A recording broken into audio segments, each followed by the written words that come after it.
Oh yeah, the big news today was this right here. T1 roster announcement for the start of the regular season. Gumayusi returns to the starting lineup. I guess they're splitting time, huh? Let me read the actual statement before I say what I want to say about it, because maybe there'll be some new info. Sorry, excuse me. First and foremost, I want to thank you for your unwavering support as we prepare for the 2025 LCK season. Your passion and dedication fuel our team. We are excited to defend our back-to-back world championships. With the fearless draft format remaining in place for the entire season, we anticipate new challenges ahead and are eager to take them on together. Corporate drone of worthless blabber, just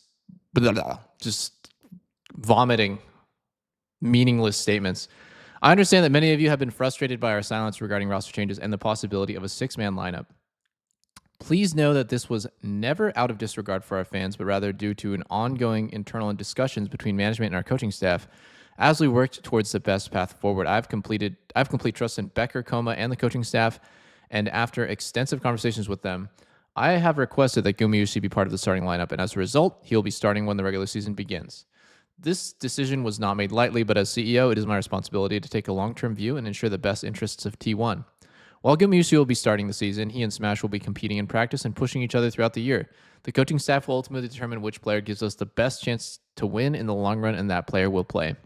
I think I've said this to the death in our co-streams, but 6-man rosters and just generally swapping in and out with somebody in your position is so uncomfortable to navigate.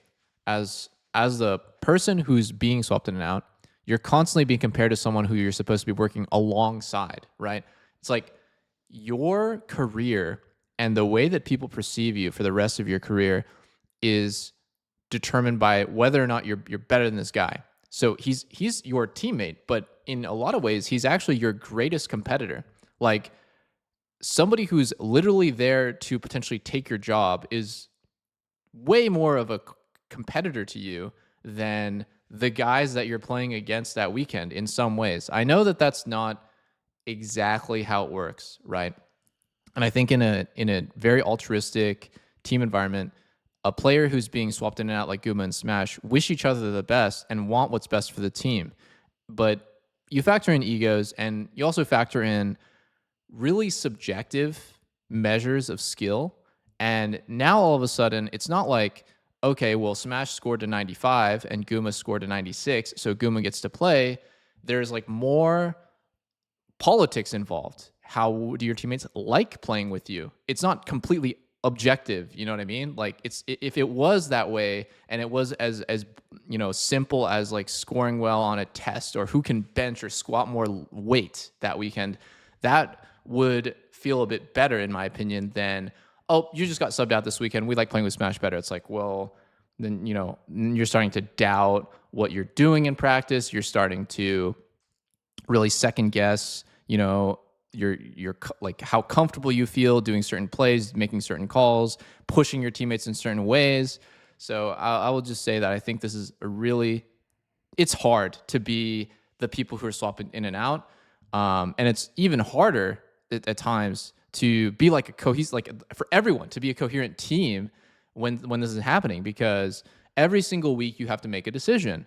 And I'm sure you guys have heard about this, but like decision fatigue is a real thing. Constantly thinking and having to consider something that other teams don't have to consider, which is who should we play with, it's not gonna make or break in a lot of cases, right? Like that's like not that draining, but I feel like it is just something that other teams don't have to deal with. Other side of that coin is maybe you get an advantage by having two people play AD carry. I don't think so. I feel like AD carry in particular is a role where it's pretty pointless to swap players.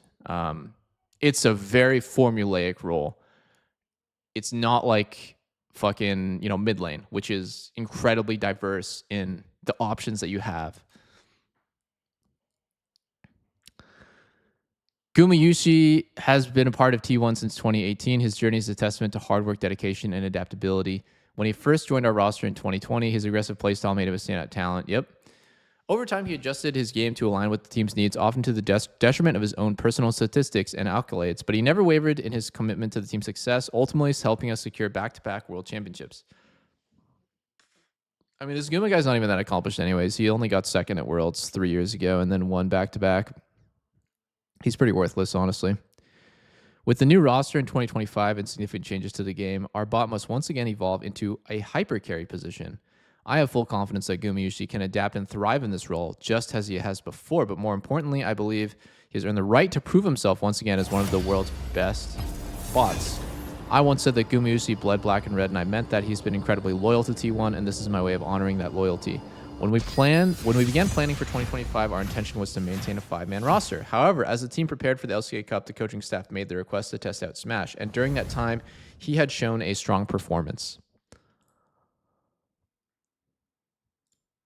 I'm just going to kind of skim this because I think with that said, the decision was made. He'll remain on our LCK roster for the season. We are confident in his growth, believe he has potential to develop into an exceptional player. Just like the other main roster players, he'll be directly communicating with fans through T1 membership. Okay. I want to address the discourse among our fans regarding roster decisions. It has been disheartening to see division within our community. Our platforms should be a place to celebrate all of our players, not to create conflict. Oof. Is that? I'm trying to think about that statement there. Ideally, yes. In reality, no. Do you guys feel like when a team the decision itself to sub Smash in and Guma out is creating internal conflict in that team? It's not a slam dunk decision that is just fucking, confetti flying, everyone is celebrating, blowing out candles. We're just, what an amazing decision. I'm sure that internally it's creating conflict. So I don't think that, I guess I just don't think that it's that surprising when the fans who don't even have the same level of insight as you are going to have conflicting opinions. Like, I think there's like a level of toxicity that's too far.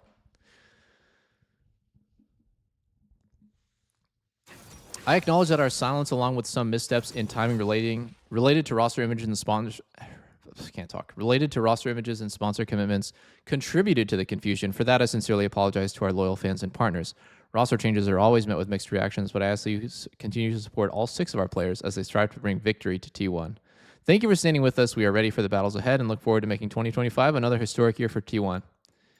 W. W. I guess I guess the main thing that I'm thinking about this is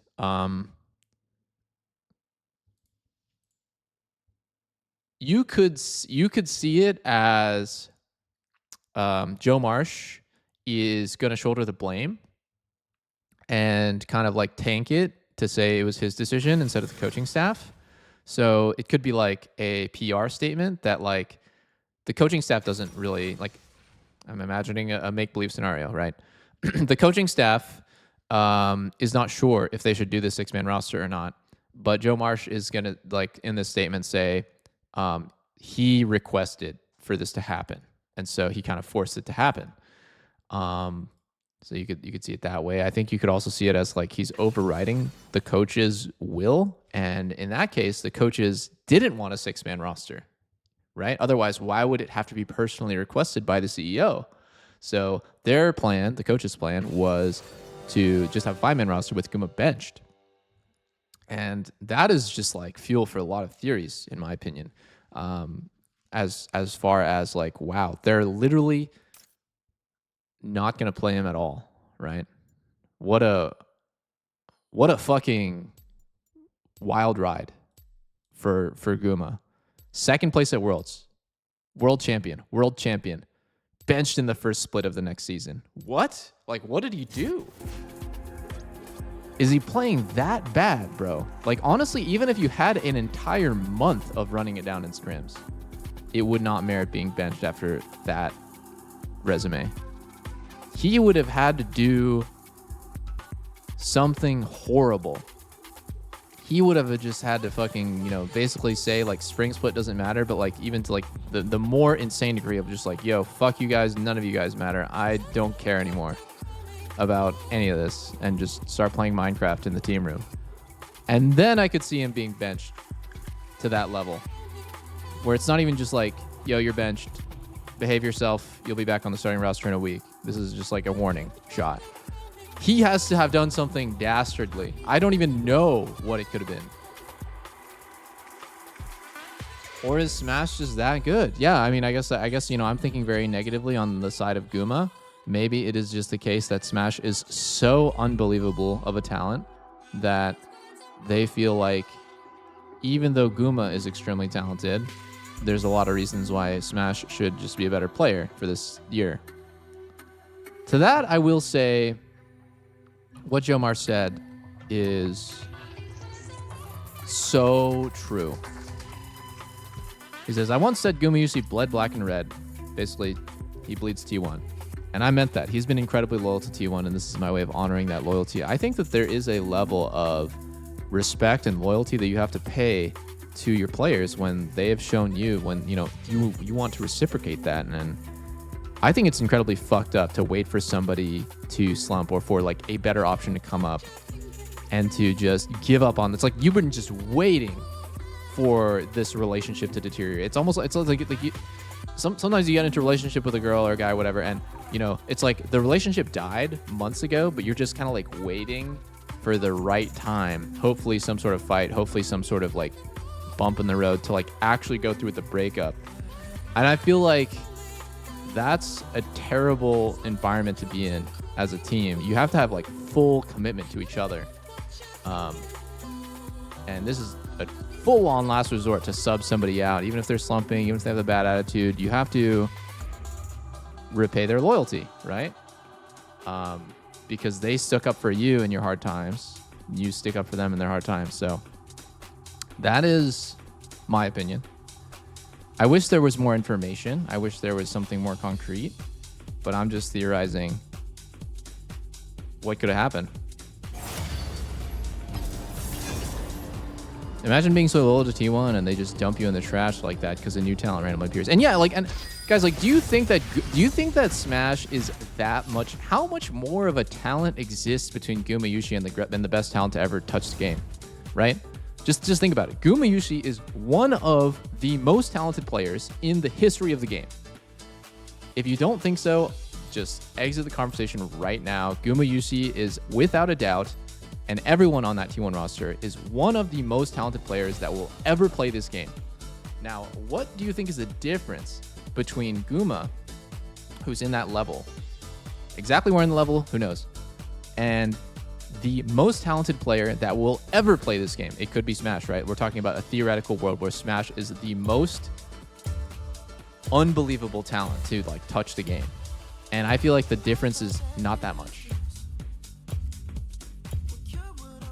I don't know. Maybe I'm being like naive about that, but I feel like it's not that much, right? If there exists a talent that is like gonna outplay him, it's like he's not getting gapped into the moon. It's, you know, they're both amazing elite level players capable of winning worlds. Guma's proven it. Smash is definitely a great player himself, but I don't know. I bet Smash is going to be T180 carry next year. Maybe, yeah.